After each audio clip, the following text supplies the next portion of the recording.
Welcome to Christ the Center, your weekly conversation of Reformed theology. This is episode number 784. My name's Camden Bucey. I'm in Libertyville, Illinois, the Reformed Forum headquarters.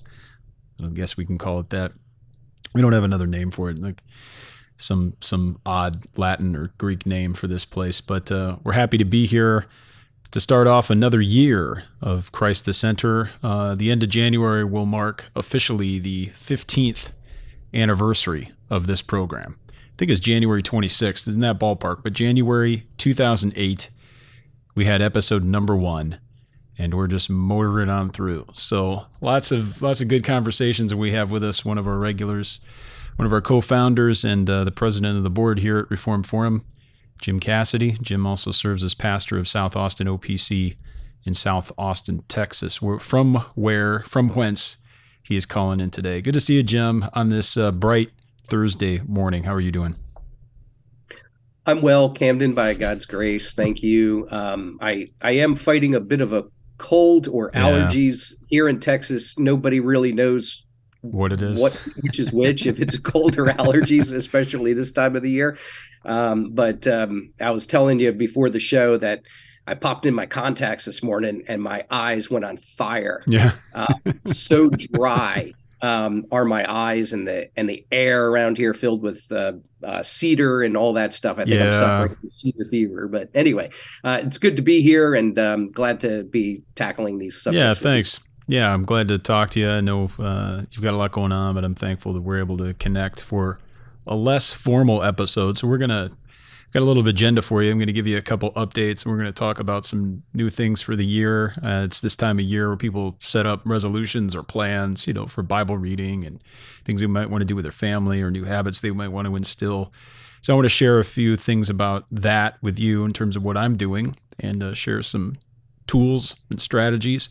We'll go into detail maybe in a different episode, or maybe I'll do that on my other little side project podcast I do personally on occasion called the Zettlecast. I'll let you know if you're interested. If people want to know about that, you can hit me up on Twitter, and be happy to share that with you. But the big topic that we're going to be speaking about today is previewing just a little bit about an upcoming course on Karl Barth. Jim and Lane will be co-teaching the 7th installment in our curriculum on Reformed apologetics. So that we have 8 courses planned in total. I believe the 8th is on idealism, and we have recorded 6 of these with Lane already. The 5th installment is being finalized and should be published in a few weeks. We're praying and hoping. It's out of my hands, and we've got a couple things left to handle administratively before we get those episodes, not episodes, but those lectures and lessons finally published and integrated into our online learning platform. The 6th course has already been recorded, but we're waiting to handle all the video editing on that until we complete the video editing for Dan Ragusa's 2nd Peter course. But we got a lot going on, so we'll get all into all that today. But to begin things, I want to just give a little bit of an update about our Every Person Mature campaign. People, no doubt, if you subscribe to our email newsletter at reformedforum.org/newsletter, and you get our weekly emails and updates, you've received several messages from us. You might have even received some direct mail if you're one of our donors. Thank you for that. But we have been running a campaign, we call it, but this is a coordinated effort to raise awareness about our activities and to encourage people, if they're able, to donate to Reformed Forum and help us to continue pursuing our mission to present every person mature in Christ, hence the title Every Person Mature Campaign, which comes from Colossians 1:28. So we're going to have a lot more detailed information coming out with figures, hopefully charts, graphs, all that kind of stuff in the near future to our email subscribers. So be on the lookout for that in the early next week. Here in I guess should be coming around the 8th of January, I suspect. But I did want to at least say that we have reached our goals. We set out very steep goals, at least from our perspective, something that I at least used to call back in my corporate days at Caterpillar, stretch goals. You'd have SMART goals, but you also want those SMART goals to be stretch goals, meaning you don't want to set goals that are a low bar, but you want them to be realistic. So we worked hard to try to set those in terms of number of donors. The reason why we wanted to set a high bar for the number of donors, different number of donors, is to not rely on a couple different people. We're thankful for those people always, but we wanted to spread the base, and we certainly did that. We've welcomed so many new people to support us here at our organization, and we couldn't be happier, as well as an overall fundraising goal, which was matched by a generous donor. So we're so happy. Things are moving along well. We're encouraged by the progress, and we're looking forward to what lies ahead in 2023. So I did want to take a moment just to thank everybody, to encourage everyone, because we're encouraged, and to let you know that we got a lot in store. Not only a bunch of new courses that we're going to be recording and publishing and getting translated into multiple languages, but I've been working hard this week with our publishing coordinator. We have lots of books in the works. Hopefully we'll get at least 3 out in print in 23, maybe more. And we have a whole slate of ideas and other things scheduled for new online events that will help cultivate our enthusiastic community. Symposia, meetups, hangouts, maybe little online conference type things, but we're looking forward to all that. So anyway, Jim, you have anything to say on that front before we maybe talk about some New Year's things? I hope you're encouraged as I am, and I was, by our progress at the end of the year. And certainly we have a great community that's been helping us out. Yeah. Thanks, Camden. I'm glad you gave me an opportunity to say something, because I just wanted to echo your comments in terms of gratitude that we have for the support of our listeners and people who have benefited from the ministry of Reform Forum. We couldn't do it without you. Like you said, we started back in 2008, you said, and here we are, 14, 15 years later, and still doing it. Praise God. We couldn't do it without the grace of God, but humanly speaking, because God uses means, and the listeners that have been so generous to us over the years have been the means that God has used to allow us to continue to produce these theological resources, and we're just filled with gratitude, really. And I think you put it so well when you talked about our energetic community. We really do. It's a tight community that oftentimes feels like a family, especially at the conferences. Oh yeah.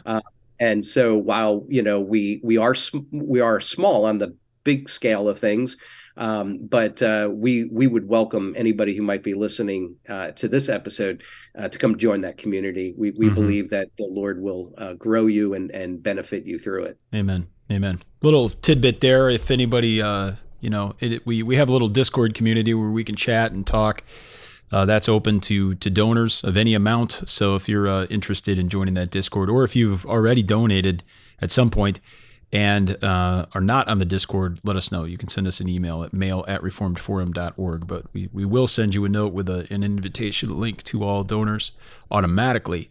But if for some reason you lost that, or you'd like another one, let us know, and we'd love to get talking with you on Discord. All right. It's that time of year, of course, the beginning of the year, people start resolutions. They resolutinate. They do all the things to start. So I've been reading the Bible at least once per year since I was in college. So it's been a while now, coming up on 20 years. And I've done a whole host of different plans and different ways of doing plans. For the longest time, I would print out like a spreadsheet of a plan, and I'd stick it in my Bible, and I just check it off every day when I read.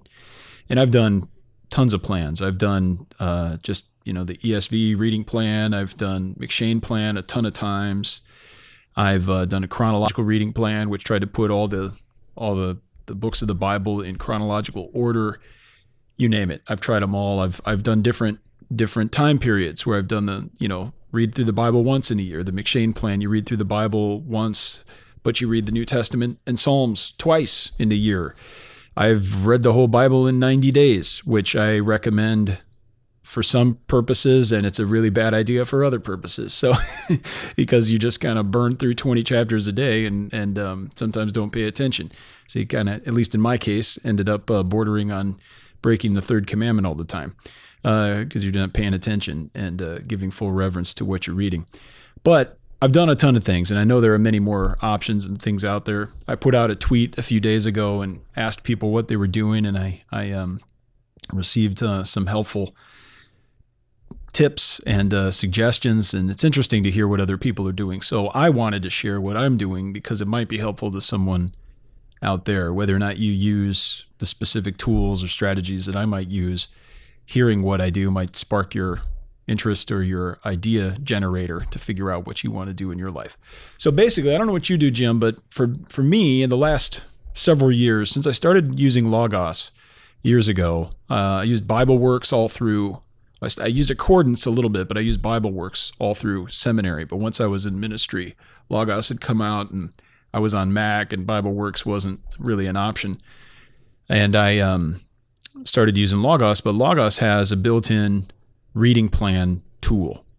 And I started using that, and it just became part of my habit. And so I fire up Logos on my computer or on my phone, and I have my daily reading there.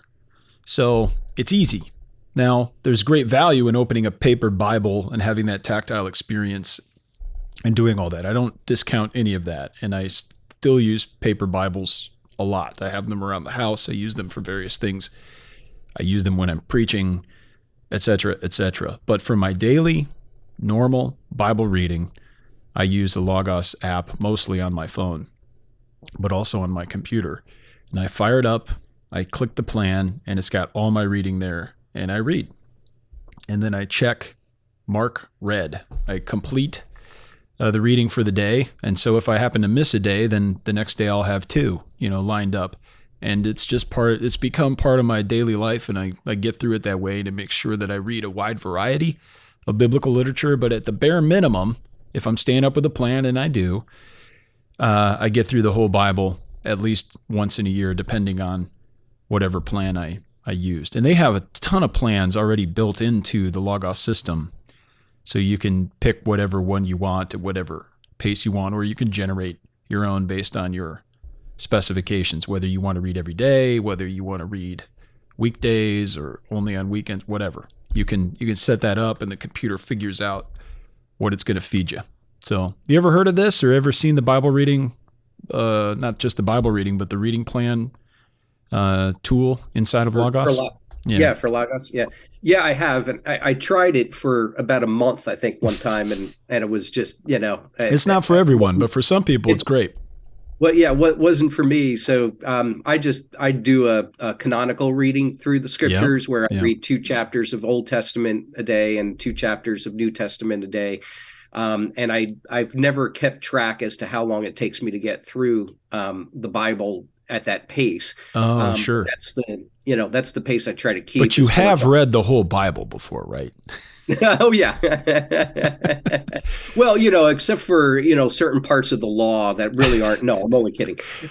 No, absolutely. And I commend that at one point or another, some, that whoever is listening would go ahead and try that sort of a canonical read. A chronological one is good too, but I commend that as well. But a canonical read, because moving from Genesis into the law, into the theocracy, and then of course into the monarchy and et cetera, just kind of marching through the way in which the canon was laid out can be, I think, exceedingly helpful. Oh yeah. It's what I've used to feed my soul for years. And what I've done is I've downloaded copies of the ESV, the PDFs of the ESV, and I've put it on a program that I have on my iPad. So I can write on there, I can sketch on there, I can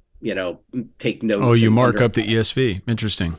Yeah. Digitally on my iPad. It. So anyway, that's been new. I used to use a paper Bible, which is great too, for years. But now I've gone to using on my iPad. Is it the iPad you're doing that, or is it the remarkable tablet that you had? No, it's the iPad. Yeah, Actually, yeah, that's funny. You mentioned that. I did get the Remarkable. I ended up returning it sure. because I wanted to. For the price, I thought you got so much more with the iPad, so I ended Yeah. up going with the iPad. And I use that liquid text Oh, program I think you put me onto. So I yeah. use it for my reading. You're Yeah, speaking my language now. I love liquid text. We're going to get it yeah, into the it's weeds. great. We'll talk about this offline or not, on a different episode designed for this. Sure. Yeah, But it's really liquid text is so great. And I read, if I can, I try to get a lot of our books. If I'm interviewing an author, for example, I get those in PDF, and I just can churn through books in liquid text, mark them up, easily take annotations, excerpts. It's the best. I love it. yeah. I've also used Logos, I should say, for reading the Hebrew Bible and the Greek Bible. And I don't do it every year, but I've done it before where I've read the entire Hebrew Bible, obviously in Hebrew, in Logos, and then also read the Greek Bible.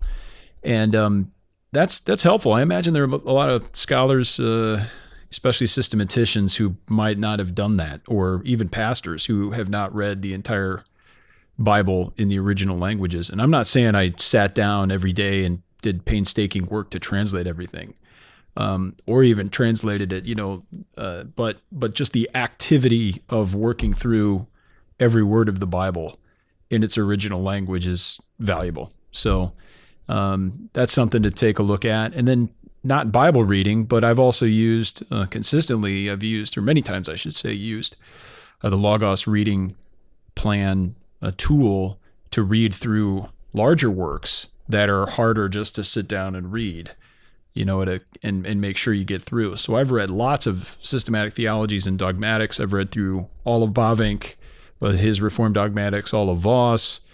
I've read through Hodge's systematic theology. I've read through all 4 volumes of Muller's post-Reformation Reformed dogmatics. And now this year I'm reading through Kuyper's Common Grace, and when I finish that, I hope to read through Pro Rege. And when you get giant fat works like that, it's just tough. It can be kind of intimidating just to read a few pages a day, and I tend at least to put it off. Like, it's not something that I'm necessarily sitting down and putting regular time in. But if I see that I've got these basically tasks kind of piling up right inside of Logos, it makes sure that I just read the next section. I get through it. I hit mark read, just like I do with my Bible reading. And although I don't take it as seriously, obviously it's not the Bible, but I still am able to churn through these massive works. And that's even handier using the customization features, because I can say I only want to read, Kuyper's Common Grace. I could say 4 days a week, and I want to finish by the end of February, or by whatever. You set the date, you set the frequency, all this stuff, and it'll just spit it out, chop up all the reading into individual components, and then you can go from there. That's pretty cool. Now, finally, I'm also doing something for my family, doing a Bible reading plan where we've set the goal of reading through the New Testament as a family at dinner.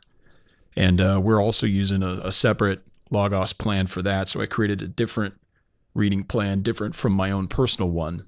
And we use paper Bibles a lot, but I'm finding that this year I just have an iPad, and I fire that up, and we read. And I read like a paragraph, depending on how long the section is, and then we pass it around the table. And that's been useful for the last couple days, because it's helping the kids to pay more attention. My kids are 11, 9, and 6. And the 6-year-old is starting to read, but he can't read the Bible. But the other two, they have to read, and obviously now they're paying attention because they have to read. So I don't know what you've done with your family, Jim, but it's been encouraging. So I'm hoping this sticks, and that we're able to persist and continue doing this. And hopefully by the time we talk next year, we'll have read through the entire New Testament as a family. Oh, that's great. Yeah, that's good. Yeah, now that the kids, you have to kind of pivot through, constantly through life. And now that our kids are older, we got one in college and another is a senior in high school, and he works in the evenings almost every day of the week. And, so it's like the family is here, there, and everywhere. Yeah. So, I'm at the point now where where we have encouraged the kids, look, you guys are at an age where we would want to encourage you to own your Bible for yourself. Of course, You sure. start your own personal Bible reading plan, and we'll get you any of the resources you need and whatnot. And then from there, it's a lot of just sort of rather than facing each other at the table because they're older, it's a lot of, okay, how do I work in conversation about the Lord as we are driving together somewhere, or as we're doing a task around the house? And so I'm trying to take every opportunity in life to be able to minister God's grace to the kids. Mm-hmm. And and that's just sort of where we are at this particular stage in life. And but the thing about all of the particular technology that is out there is that it just opens up a world of options for anybody, and really there's no excuse for not having some sort of an effective ministry to your family, given all the resources that are out there. That's true. The hardest thing always is just the discipline of doing it. The tools are there, but the tools aren't the thing that make it happen. They can make things easier, and you can reduce friction by using good tools, but you need to have the discipline. So we're working through it. In every family, you just got to find your way and get it done. So whatever you can do to get it done is a good thing. So anyway, we'll report back and let people know perhaps how things are going. If you have any questions or comments, hit us up on Twitter at Reformed Forum. I'm online at Camden Bucey as well, or you can send us an email. Well, Jim, let's talk Barth. You're the Barth guy. I heard someone say Barth to me not too long ago, and I smiled a little bit because I was one of those people maybe 20 years ago. Karl Barth, certainly a giant in Protestant theology. When I was taking I was taking an external course down at Catholic University of America during my PhD, and they found out I was Reformed, and the students would say, "Oh, you're Reformed. Okay. Well, like Karl Barth, right?" And I said, "Well, not exactly." Not quite. It's a little different kind of Reformed. They had no context.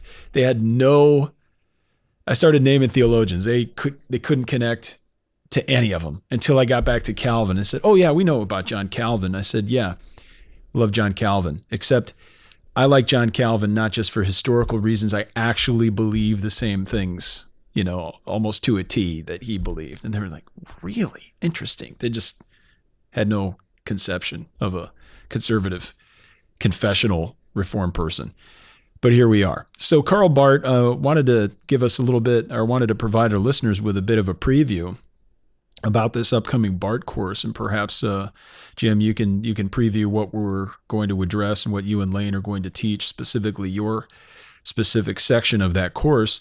But I wouldn't mind also providing maybe a little bit of an introductory reading list on books on Barth, and talking a little bit about the different interpretations and different approaches to Barth, because he could be an intimidating figure. I'm sure there are a lot of people out there that would like to read primary sources, that would like to read Barth himself, that would like to know more about him, but they might not know where to begin. So first off, what are we looking to study in this Barth module of the overarching Fellowship in Reformed Apologetics, and then how do we access it? Yeah, that's great stuff. So I think what we're going to do is focus in on expounding Van Til's critique of Karl Barth. And so I'm going to be leaning heavily upon Van Til's book, Christianity and Barthianism, but also as well his work called The New Modernism, which is the earlier, I believe, 1946 critique of Barth, and of course Bruner as well in that book. And Christianity and Barthianism focuses only on Barth and kind of leaves behind the other figures of the so-called neo-Orthodox movement. And that one, Christianity and Barthianism, published, I think, 1964, is much more intense, in-depth, broad in its scope of what exactly is getting addressed in Barth's theology.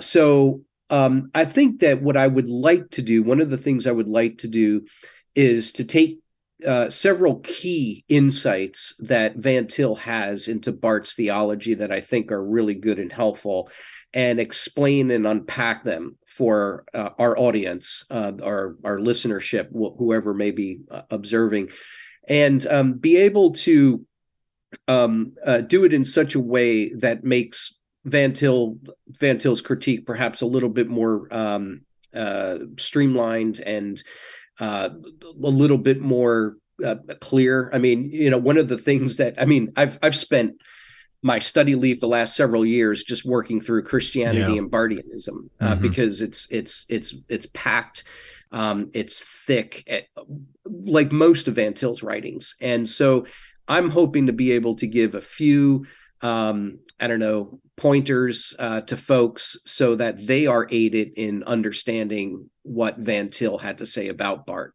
and then to the end that they might be able to understand for themselves Barth a little bit better and be able to critique Barth faithfully from a biblical and Reformed perspective.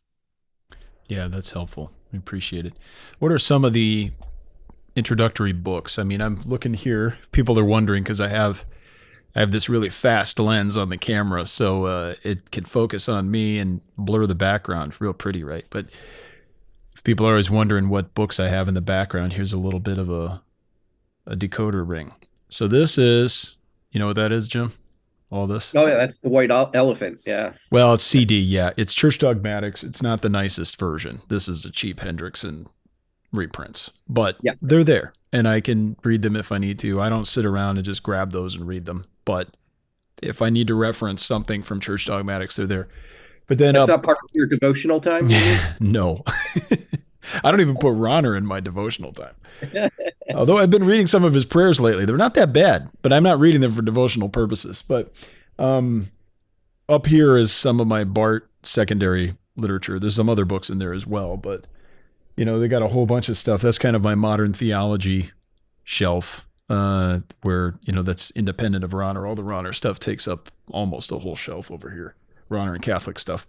But we've got some significant titles here, but what are some that you might introduce to somebody who doesn't have any or has minimal or no awareness of Karl Barth but would like to read about him and come to a better understanding of what he's actually saying? Sure. Yeah. So I'll go ahead and just throw a couple of pointers out there for people to take as they will and to get introduced to Karl Barth.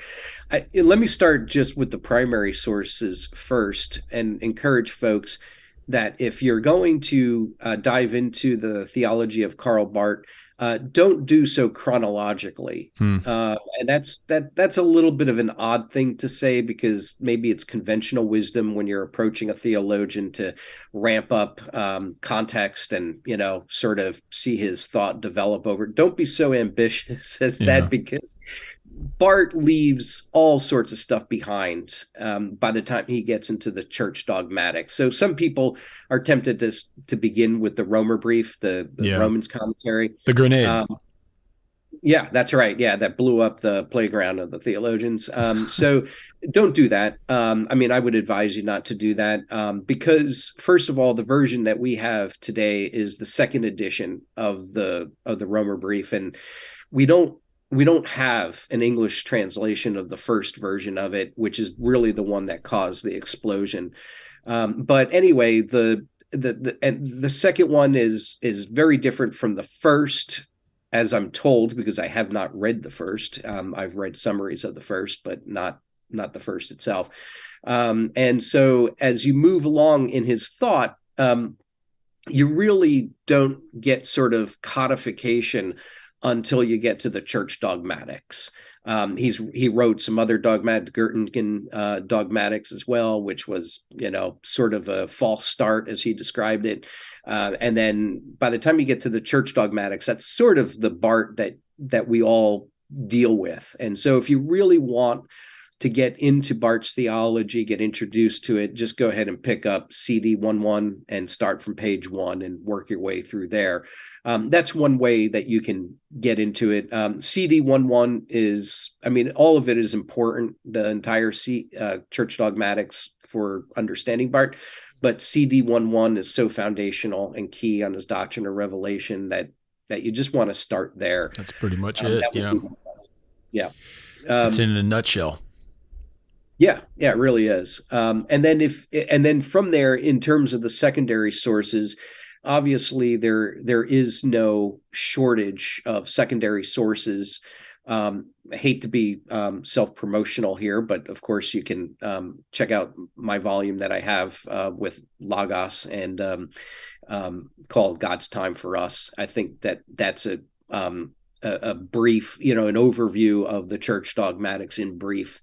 That's one text that you can use, not necessarily the best, but one of them that's out there. What's unique? Yeah. Yep. You also have two giants in the English speaking world of Barth interpretation. George Hunsiger's How to Read Karl Barth is, of course, an essential read.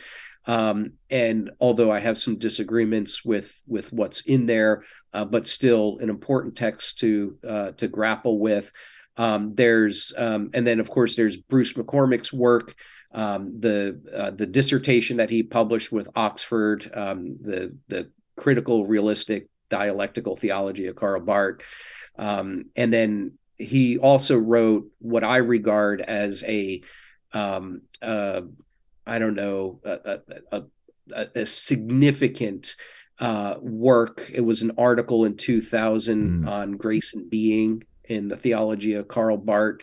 And that's an article that caused no little amount of controversy from 2000 to about, 2012, 2014, when it began to cool down a little bit.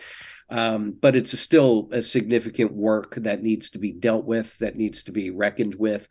And then beyond that, those are the two big English-speaking interpreters to grapple with, and who will be useful to you as you read their work for understanding Barth. And then there's, I'll mention just two more.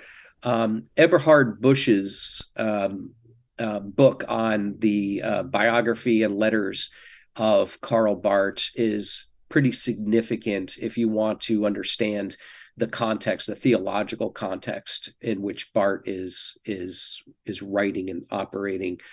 And then lastly, and there's so much more, but just lastly, I'll recommend Tyler Frick's book on the ontology of grace in the theology of Karl Barth. That's one of those really expensive books, I think, by, is it Moore and Seebeck? Yeah, it's Moore Seebeck. I've got that on the shelf. I need to work through that. That's in the same series as, or at least the same publishing type as Marcus Mininger's book on Revelation 1 through 3. So, yeah, it's a chunk of change for that, but that's a good one. We'll put a link to all those, of course, in the episode description. But why is that an important? It's a recent book, but why is that so significant? Yeah, I mean, it's recent. That's one reason why. It's also very well done. I think that he reads Karl Barth in a way that we've used this expression before here on Reform Forum, but allows Barth to be Barth. There's no sort of I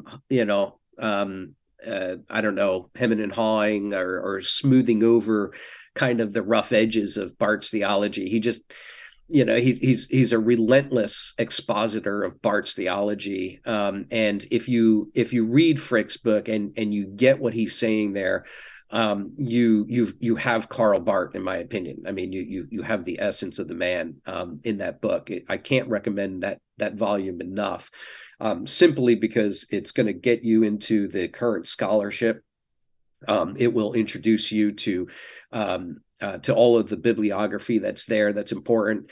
And like I said, he's a relentless interpreter of Barth that puts it all out there on the line, so you can see, I believe, Barth in his true colors. I'd also like to at least acknowledge or mention the recent biography by Christiane Tietz, and we did a podcast episode with her on the subject. So I'll put a link to that. Text. Oh, yeah, very important text, but also really helpful to to hear the podcast episode or interview with her on describing many of the factors and basic blocks of Barth's life, which are helpful for understanding him and trying to interpret him on his own terms. But before getting into a kind of a contentious question regarding the relationship between God, the Trinity, and Jesus Christ, the God-man, that's something we're going to get into, and you'll address in the course as well. But even before we mention that, in Barth's Christology, what are some of the differences of opinion or differences of interpretation here on the people that you've already mentioned? Where do they stand? Who do you find affinity with? And what would some of these people say about your interpretation or even Van Til's interpretation? I think it's helpful just for laying that out for everyone to understand that there's some pretty heated conversations, even among Hunsinger and McCormick, who both work at Princeton, or at least did. Yeah. Yeah, I think that's right. And roughly you can put it into those two categories, the Hunsinger school and the McCormick school. And that's a bit of an oversimplification, as you know, because in these discussions, things get quite complex and nuanced. And so you're going to have a spectrum of opinions and interpreters of Barth that are going to, find themselves somewhere, on that spectrum, either closer to Hunsinger or closer to McCormick.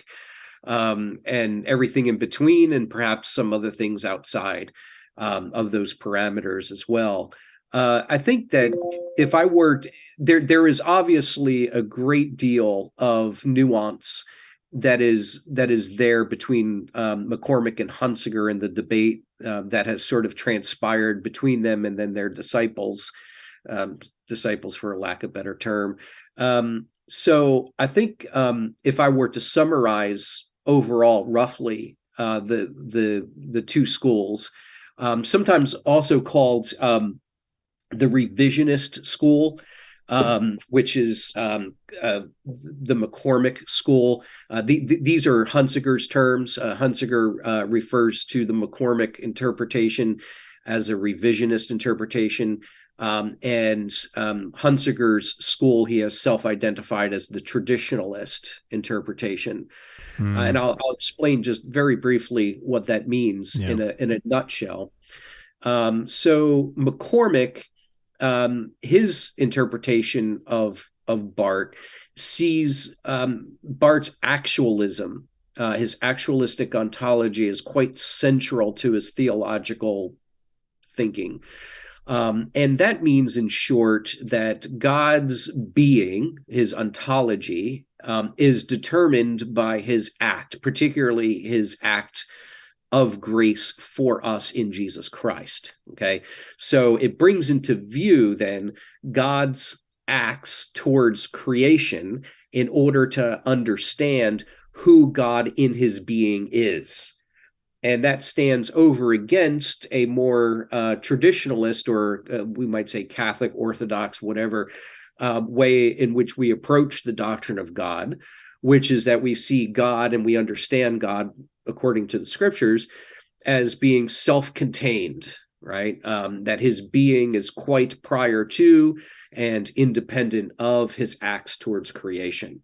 And what I appreciate about McCormick's interpretation, and that's where I would identify myself as being within the McCormick school of interpretation, is that it really does, I think, get to the foundations, the deep ontological underpinnings of the way of thinking of Karl Barth.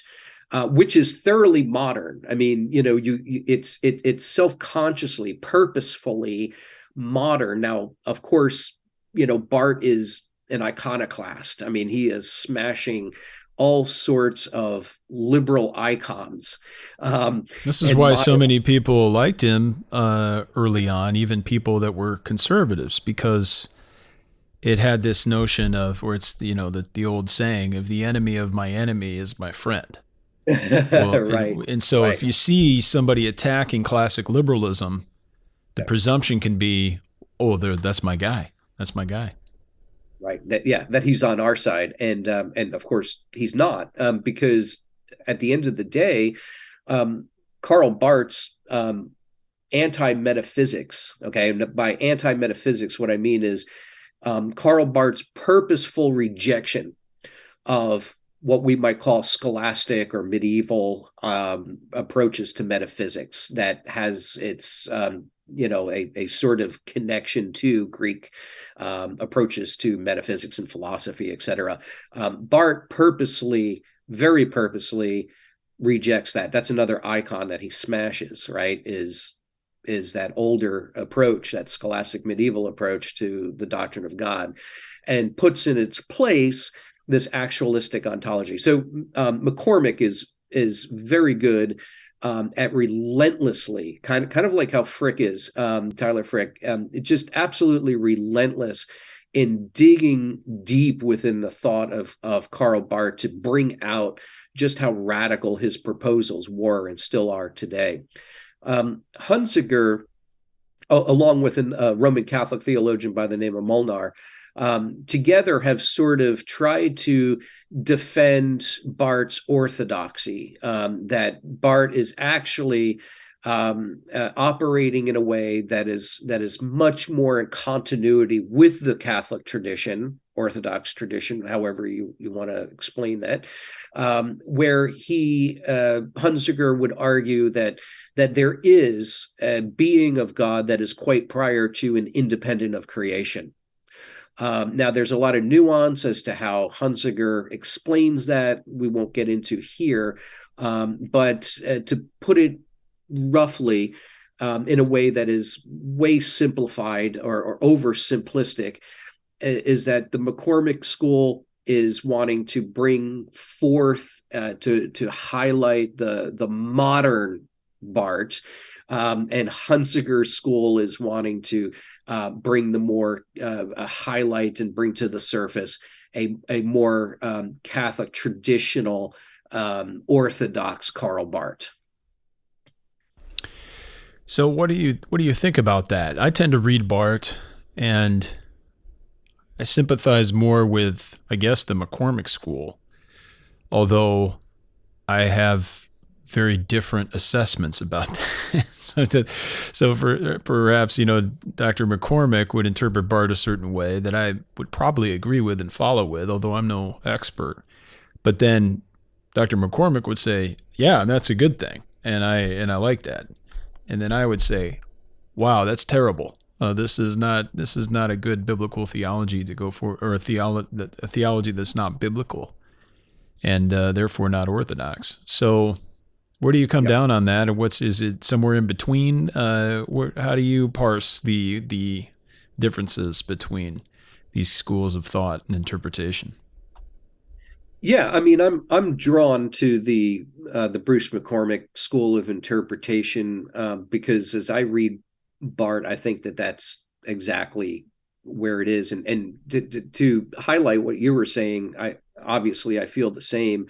McCormick interprets Barth, I think, in a very accurate way, and then McCormick wants to say, and let's go ahead and build on top of that. Let's advance those insights. Right. And of course, our approach would be very different. No, this is not something worth pursuing and advancing. Right. This is not helpful, fruitful theology for future theological reflection. This is the kind of thing that needs to be critiqued, rejected, and then orthodox theology affirmed. That would be our position.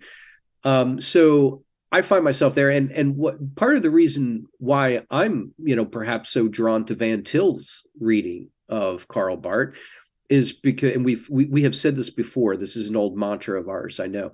But when I read Van Til's interpretation of Karl Barth, and I read McCormick's interpretation of Karl Barth, there's a great deal of overlap. I mean, it's remarkable, the way in which the things that Van Til brought out are very similar to what McCormick has brought out from Barth, albeit when McCormick began his interpreting of Barth, Van Til wasn't on his radar. Like he wasn't reading Van Til.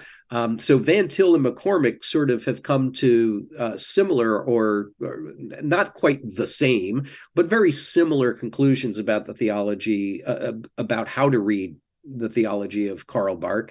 Of course, they come down on two very different sides as to the value of that theology. Van Til critiqued it. McCormick wants to advance it. Now, McCormick critiques Barth too, but he critiques him in such a way that says, okay, maybe Barth had some great insights here, but he didn't go far enough. And so let's go ahead and take those insights and advance them. And you see that perhaps most clear in McCormick's most recent book on canonic Christology, which is the suffering of the eternal Son or something like that. And I think that that's a book that if you want to see an attempt to take what Barth has said and advance what he has said in an even more radically unorthodox direction, pick up that book and read it. I mean, McCormick is always worth reading for numerous reasons, but orthodoxy is not one of them. So, pick up that book, read it. It's stimulating theology, but it's an example. Unfortunately, and I regret to say it, it's an example of taking what is already bad theology, rightly interpreting it, and then following that train of interpretation to the next step of a logical conclusion. So anyway. Well, you could put yourself maybe further down on Dr. McCormick's list now, even further than you already would, but you already are. Yeah, I can't get any further down, on his esteem list. So I figure, why hold back now? Yeah, well, I hear you.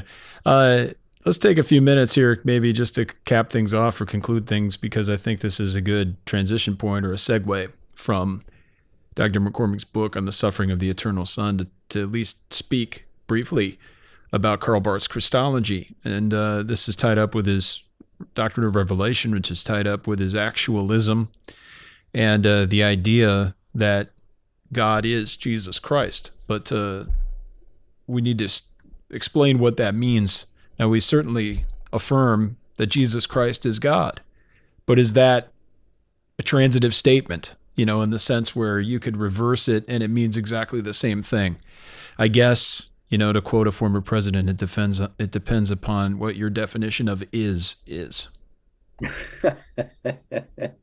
Yeah, you don't necessarily want to endorse that president's statements, but at least in his usage of it, sure. But there are different ises.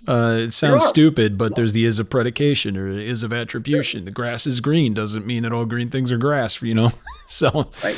Yeah, that's exactly right. Yeah, no, I think I think this is I'm going to propose that statement, God is Jesus Christ, is a helpful entryway into the theology of Karl Barth, or the way in which Karl Barth understands theology proper. And part of the reason why is because, well, let's begin with the other expression, right? When we say that Jesus Christ is God, we're predicating something of Jesus Christ, right? That the person of Jesus Christ is the eternal Son, right? Is himself fully God. So, and that's a correct statement. Part of the reason why you can't reverse that and say that God is Jesus Christ is because then we would be predicating something about God, i.e., that he is Jesus Christ. And there are a few reasons why we can't say that. We could say it if the only identity of God is, in fact, from all of eternity, quite prior to and independent of creation, still, nevertheless, Jesus Christ. As if there were some sort of an eternal incarnation, or that Jesus Christ as the God-man is not the kind of thing that happened within human history, but was actually the case always and everywhere, even prior to creation and to what we would call the historical incarnation. And that's exactly what Karl Barth is saying, right? When he says, and it's in CD 22, by the way, as far as I could tell, the first time he says this, he wants to identify God as never being ever at any time, at any point, a being who is independent or prior to Jesus Christ. So that there is, for Karl Barth, and this is clearly documented by Bruce McCormick and others, for Barth, there is no what we would call a logos asarkos, Yes. which is to say the logos, the eternal word, apart from the flesh. Yeah, not fleshed or unfleshed, right? Right, right. He's always been enfleshed, right? The logos cannot be understood as existing prior to or independent of enfleshment or incarnation, which really does lead to this idea of a kind of eternal incarnation. Now, is that though? I mean, I don't want to jump ahead, but I need to ask this because for people like me and other people that are listening, they're probably just, how is this possible? This doesn't make any sense because there has to be a before and an after, right? And we addressed this a lot in the PhD program. I took a course on Barth that we read all this stuff on Barth's treatment of the Logos Asarkos, or what he called the Deus Absconditus, the hidden God that he's so opposed to, and that because everything's revealed in and through Jesus Christ always and everywhere. But I imagine this gets to the subject matter of your book, God's Time for Us, because when he's saying this, is he, in his mind, is he speaking according to Geschichte at that time? Or is he's not saying what seems to be just patently false according to regular human experience, right? That because there was a time point where Jesus Christ was born, but that's not exactly what he's talking about, right? Right. And that's exactly correct. And you're putting your finger on a significant portion of the lectures that we're going to unfold next month, which is what sometimes I call a two-tier approach to history. Okay. And of course, Van Til brought this out, and Van Til made the distinction between Geschichte and Historie. Now, Barth doesn't use that language in a technical, precise way in which Van Til uses it, but Van Til is using that language, Geschichte and history, to describe this two-tier approach to history. So Geschichte is this sort of transcendent Christ event. It's an event that does not participate within our time, which is called Historie for Van Til. These are Van Til's terms, but the ideas are present. Yeah, got it. So what I try to do in my book is I try to bring a little bit more technical clarity, with regard to the language that Barth actually uses. Mm-hmm. So what is Van Til's Geschichte in my book, I describe as God's time for us. It's this transcendent time event in which God enters into an eternal relationship with his creature in Jesus Christ. And then that is to be distinguished from what Barth calls our time, which is the time of fallen man, the time of human sinful flesh. It's the time of our fallen history. And those two times don't overlap. Like it's not like for Barth, he understands that the incarnation is a time in which God enters into our human history. It's more like the incarnation for Barth is God taking up to himself our human history into his very being, so that what you have in what Van Til calls the Christ event, again, it's a transcendent event in which God and man come together in Jesus Christ. And because there is no sequential relationship between those two things. So Van Til will talk a lot about how in Barth there is no transition from wrath to grace. Sure. Because it's always grace. Sure. It's always been grace, because quite prior to and independent of our time is God's time for us. And so that brings out for Van Til the problem of what he calls correlativity.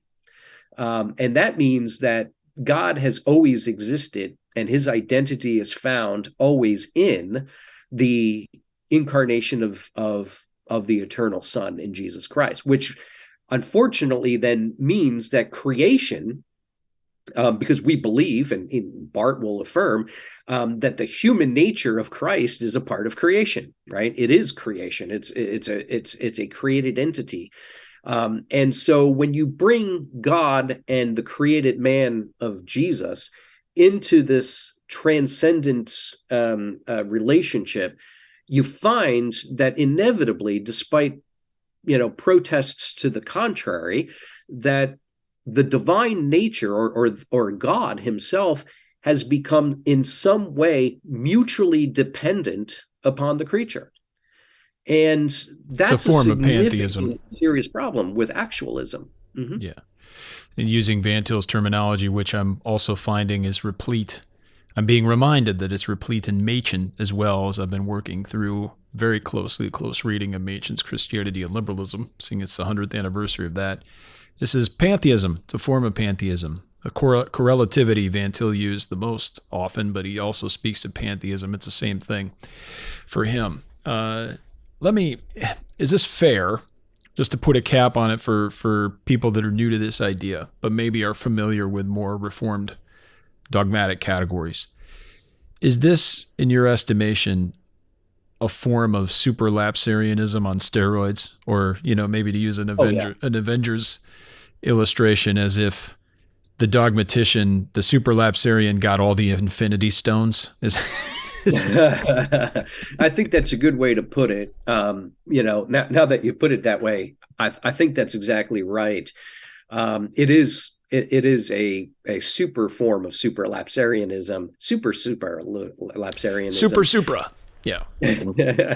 And it really is, despite, some more recent attempts to try to form Barth into an infralapsarian, which is not the case at all. Yeah. But it is an extreme form of superlapsarianism with all of the troubles that come along with supralapsarianism, which is a form of hyper-Calvinism, also that oftentimes accompanies supralapsarianism, is a kind of antinomianism, right? It doesn't really matter what we do here because it's all taken care of up there, right? Yeah. And before time and all of that. And Barth is sort of reconstructing that notion such that many have recognized that there is a significant problem with how Barth deals with ethics, because ethics ends up kind of becoming also this transcendent event. And I can direct our listeners to Paul Nimmo's work on Barth and ethics, which is very good. And other, theologians have pointed out, hey, you know what? Maybe there's a relationship between Barth's, supralapsarianism, particularly with its muted approach to sanctification, and sort of the troubles that his life comes up in the Tietz biography. Yeah. Yeah. Well, that's helpful, Jim. I appreciate you walking me through that and walking the listeners through that. It's helpful to be reminded of these things, even someone like me who's read Barth quite a bit, but maybe not recently, and read your book as well. These are important things. Barth's always going to be coming up. We're not going to get rid of him. He's always here, part of this reformed landscape, for better or for worse. It's something we need to address. And to get down to the questions, the true fundamental questions he asks and why he's asking them, and then also formulate biblical answers to those questions. It's partly one of the reasons that attracted me to Karl Rahner, or why Rahner's work attracted me, is because of the fundamental questions he asks. And he asks the same kinds of questions that Van Til would ask. And I love Van Til, but I couldn't get my mind around how Ronner would come up with completely 180 degree, dipolar, diametrically opposed answers. Well, this is what we find in a lot of modern and modernistic theology. So it's very useful. I'll wrap this up. We'll have a little bibliography with links to all the books and articles that we mentioned. I've taken notes as we've been working through this, so hopefully we don't miss anything. But we'll also have links to other things that are useful to you. And I appreciate this kind of little bit of a prospective of the year, but a little preview of things to come, but a reminder of things we've discussed in episodes past. So we really appreciate it, Jim. Thanks for taking the time today.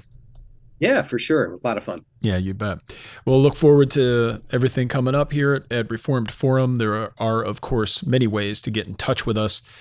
I encourage you, please subscribe to our email newsletter. We're much more consistent with that. We have a wonderful young woman that's helping out and doing great work as our marketing coordinator and getting the email newsletter out each and every week. So there's much informative material there, and we're looking to grow that as well as some of our social media presence, putting useful materials out there, book lists, articles, other things that would be handy to you. But if you have any suggestions for us or you have any questions or comments, the best ways to get a hold of us so far are on Twitter at Reformed Forum. I'm personally on Twitter at Camden Bucey. Or you can get us through the email. We have another fine young lady doing some wonderful work with the email address and helping us out at mail@reformedforum.org. A lot of fun stuff there. So I do want to thank everybody for listening and for watching. We hope you join us again next time on Christ the Center.